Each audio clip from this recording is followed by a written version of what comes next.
హల్లెలూయా.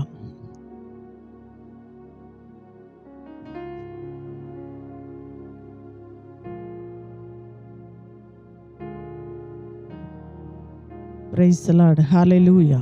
దేవుని పరిశుద్ధ నామానికి స్తోత్రం కలుగును గాక. ఈ మంచి ఉదయకాల సమయం దేవుని మాటలు వింటున్న మీ అందరికీ కూడా ఆ హృదయపూర్వకమైనటువంటి వందనాలు. ఎలా ఉన్నారు? మీరు, మీ కుటుంబాలు, మీ బిడ్డలు క్షేమంగా ఉన్నారా? దేవుని మహాకృప మీకు, మీ కుటుంబాలకి తోడై ఉండును గాక. ఆమేన్. పరిశుద్ధ గ్రంథంలో నుండి ఒక వాక్యాన్ని మనం చదువుకుందాం. చూడండి, యిర్మీయా గ్రంథం 30వ అధ్యాయం 17వ వచనం 3వ లైన్ నుండి మనం చదువుకుందాం. యిర్మీయా గ్రంథం 30వ అధ్యాయం 17వ వచనం 3వ లైన్. అయితే నేను నీకు ఆరోగ్యము కలుగచేసేదను, నీ గాయములను మాన్పెదను. ఇదే యెహోవా వాక్కు. హల్లెలూయా. తండ్రి అయిన దేవుడు యిర్మీయా ప్రవక్త ద్వారా యాకోబుతోటి, తన సంతానమైనటువంటి ఇశ్రాయేలీల ప్రజలతోటి దేవుడు మాట్లాడుతూ ఇచ్చిన ఒక బలమైన వాగ్దానం ఏంటయ్యాదంటే, అయితే నేను నీకు ఆరోగ్యము కలగచేసేదను, నీ గాయములను మాన్పెదను. ఇదే యెహోవా వాక్కు అని. ఇశ్రాయేలీల ప్రజలతో, యాకోబుతో దేవుడు ఒక వాగ్దానాన్ని చేస్తున్నాడు. ఏంటి అంటే, నేను నీకు ఆరోగ్యాన్ని కలగజేస్తాను, నేను నీ గాయాలని మాన్పుతాను అని.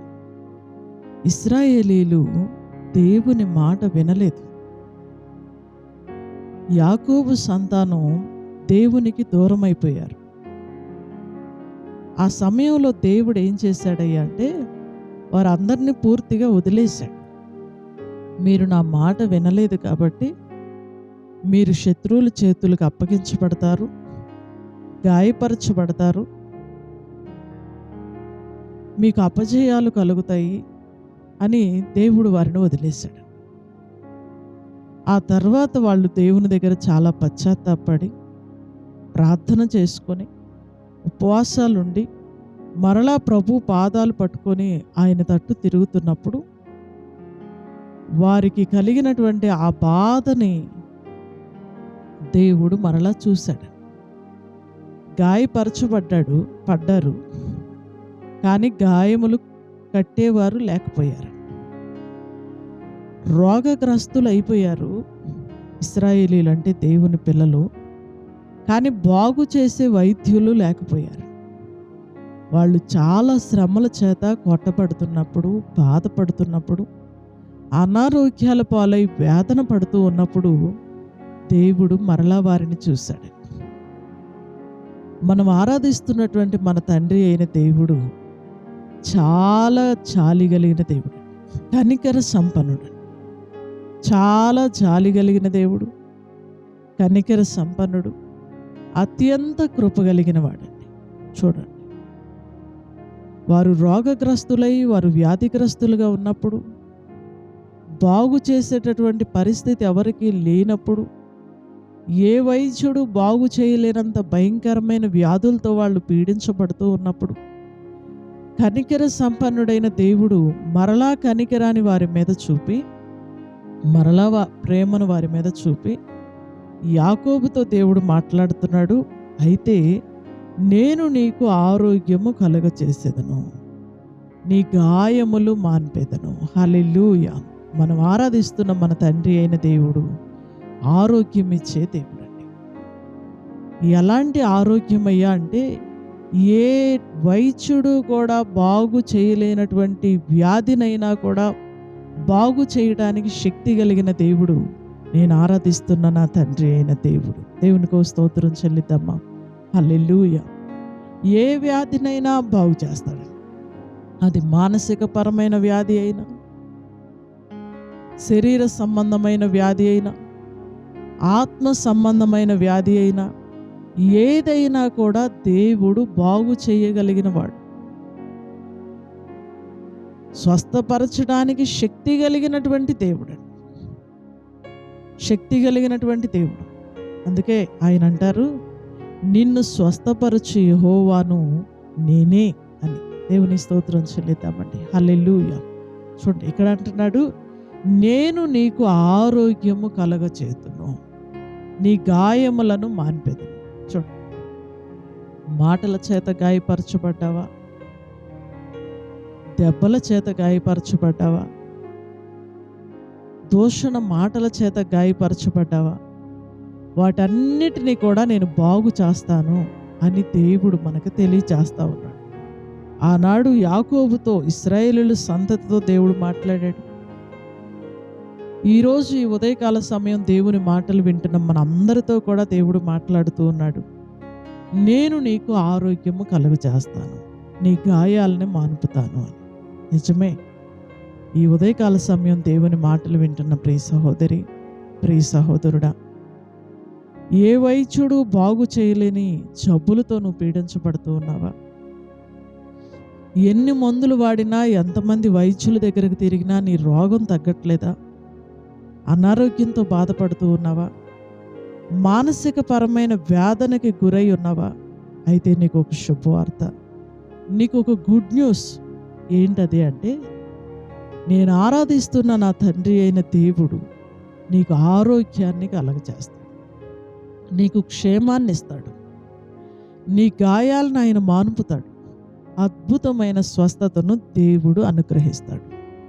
అయితే ఒక చిన్న కండిషన్, బైబిల్ గ్రంథంలో ఒక మాట వ్రాయబడి ఉంది. ఈ ఆరోగ్యం దేవుడు ఎవరికి ఇస్తాడు? ఈ ఒక్క మాట చదువుకొని మనం ప్రార్థన చేసుకుందాం. చూడండి, మలాకీ గ్రంథం 4వ అధ్యాయం 2వ వచనాన్ని మనం చూస్తే, మలాకీ గ్రంథం 4వ అధ్యాయం 2వ వచనాన్ని మనం చూస్తే, అయితే నా నామమందు భయభక్తులు గలవారగు మీకు నీతి సూర్యుడు ఉదయించును, అతని రెక్కలు ఆరోగ్యము కలుగచేయును గనుక మీరు బయలుదేరి క్రొవ్విన దూడలు గంతులు వేయునట్లు గంతులు వేయుదురు. హల్లెలూయా. చూడండి, ఎంత అద్భుతమైన వాక్యం.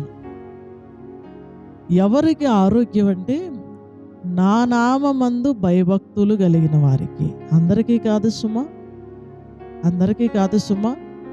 ఎవరైతే దేవుని యందు భయము భక్తి కలిగి జీవిస్తారో వారికి నీతి సూర్యుడు ఉదయిస్తాడు, అతని రెక్కలు మనకు ఆరోగ్యాన్ని కలగజేస్తాయండి. అందరికీ ఆరోగ్యం ఆయన ఇచ్చుకుంటూ పోతే, అందరికీ ఆరోగ్యం ఇచ్చుకుంటూ పోతే ఆయన ఎలా దేవుడు అవుతాడండి? ఆయన యందు ఎవరైతే భయభక్తులు కలిగి ఉంటారో, చూడండి, ఈరోజు ప్రభువుని నమ్ముకొని ప్రార్థన చేస్తున్న వాళ్ళకు కూడా చాలామంది స్వస్థత లేదు, చాలామంది వ్యాధులతో పీడించబడుతున్నారు, చాలామంది రోగాలతో పీడించబడుతున్నారు.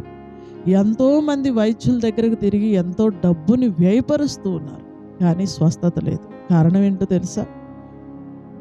పేరుకు మాత్రం ప్రభువుని నమ్ముకున్నారు, కానీ దేవుని యందు భయము లేదు, భక్తి కూడా లేదండి. ఒక మాట చెప్పనా? ఈ మాటలు వింటున్న ప్రియ సహోదరుడా, ప్రియ సహోదరి, నువ్వు ఎవరివైనా సరే దేవుని యందు భయము కలిగి భక్తి కలిగి ఆయన దగ్గరికి నువ్వు రాగలిగితే ఖచ్చితంగా నీ జీవితంలో నీతి సూర్యుడు ఉదయిస్తాడు. ఆయన రెక్కలు, నీతి సూర్యుడైన ప్రభు, ఆయన రెక్కలు నీకు ఆరోగ్యాన్ని కలగజేస్తాయని వాక్యం తెలియజేస్తూ ఉంది. భయభక్తులు కలిగి ఉందాం, ప్రభు పాదాలు పట్టుకుందాం.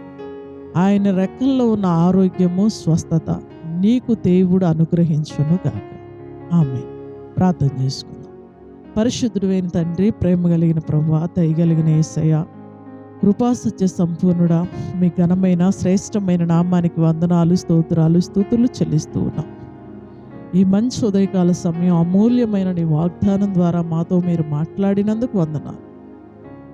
నేను నీకు ఆరోగ్యాన్ని కలగచేస్తాను అని ఆ రోజు యాకోబు భక్తుడితో, ఇశ్రాయేలీయుల ప్రజలతో, నీ జనాంగంతో మీరు మాట్లాడారయ్యా. ఈ ఉదయకాల సమయం ఎంతమంది బిడ్డలు నీ మాటలు వింటున్నారో వారందరితో కూడా మీరు మాట్లాడారు. నీ మాటలు వింటున్న ప్రతి బిడ్డకి మీరిచ్చే ఆరోగ్యము కలుగును గాక, వారి గాయములు కట్టబడును గాక, వారికి ఉన్న వేదన నుండి ప్రతి బిడ్డకి విడుదల కలుగును గాక. ఉదయకాలపు ఆశీర్వాదాలు, దీవెనలు ప్రతి బిడ్డకి మీరు దయచేయండి. అయితే ఈ ఆరోగ్యం ఎవరికో కూడా మీరు మాకు తెలియజేశారయ్యా. ఎవరైతే నీ నామమందు భయభక్తులు కలిగి ఉంటారో అప్పుడు వారి రెక్కలు నాయన మీ రెక్కలు వారికి ఆరోగ్యాన్ని ఇస్తాయి అని మీరు మాకు తెలియజేశారు. విన్న వాక్య ప్రకారం ప్రతి బిడ్డ కూడా నీ యందు భయము భక్తి కలిగి ఉండటానికి సహాయం చేయండి. మీ రెక్కల్లో ఉన్న ఆరోగ్యము క్షేమము ప్రతి బిడ్డకి మీరు దయచేయండి. ఉదయకాలపు దీవెనలు అందరికీ దయచేయండి. ఈ రోజంతా నీ కృపా కాపుదల క్షేమం దీవెన నీ మాటలు వింటున్న ప్రతి బిడ్డకి వారి కుటుంబాలకు మీరు దయచేయండి. నాయన నీ మాటలు వింటున్న ప్రతి కుటుంబాన్ని మీరు దీవించండి. స్కూళ్ళకి కాలేజీలకు వెళ్తున్న బిడ్డలను మీరు కాపాడండి. ఉద్యోగాలకి డ్యూటీలకు వెళ్తున్న బిడ్డలను మీరు కాపాడండి. పాడి పంటలు పశువులు కలిగిన పిల్లలను మీరు కాపాడండి. పొలం పనులు చేసుకుంటున్న బిడ్డలను మీరు కాపాడండి. మంచి వ్యాపారాలు చేస్తున్న బిడ్డలను మీరు దీవించండి. అనారోగ్యాలతో ఎంతమంది పిల్లలైతే బాధపడుతున్నారో వారందరికీ మీరు ఇచ్చే ఆరోగ్యము మీరు దయచేయండి. స్వస్థతను మీరు దయచేయండి. మీ యందు భయము భక్తి కలిగి జీవించే మనసు అందరికీ దయచేయండి. అందరికీ నీ కృపా కాపుదల క్షేమం దీవెన మీ రెక్కల్లో ఉన్న ఆరోగ్యం అందరికీ మీరు అనుగ్రహించమని వేడుకుంటూ నజరేయుడును శక్తి కలిగిన యేసుక్రీస్తు వారి అతి శ్రేష్టమైన నామములో ఈ ప్రార్థనా మనవులు అడిగి వేడుకొంచున్నాము తండ్రి. ఆమేన్. హల్లెలూయా. గాడ్ బ్లెస్ యు అండి. దేవుడు మిమ్మల్ని దీవించునుగాక. అందరికీ వందనాలు.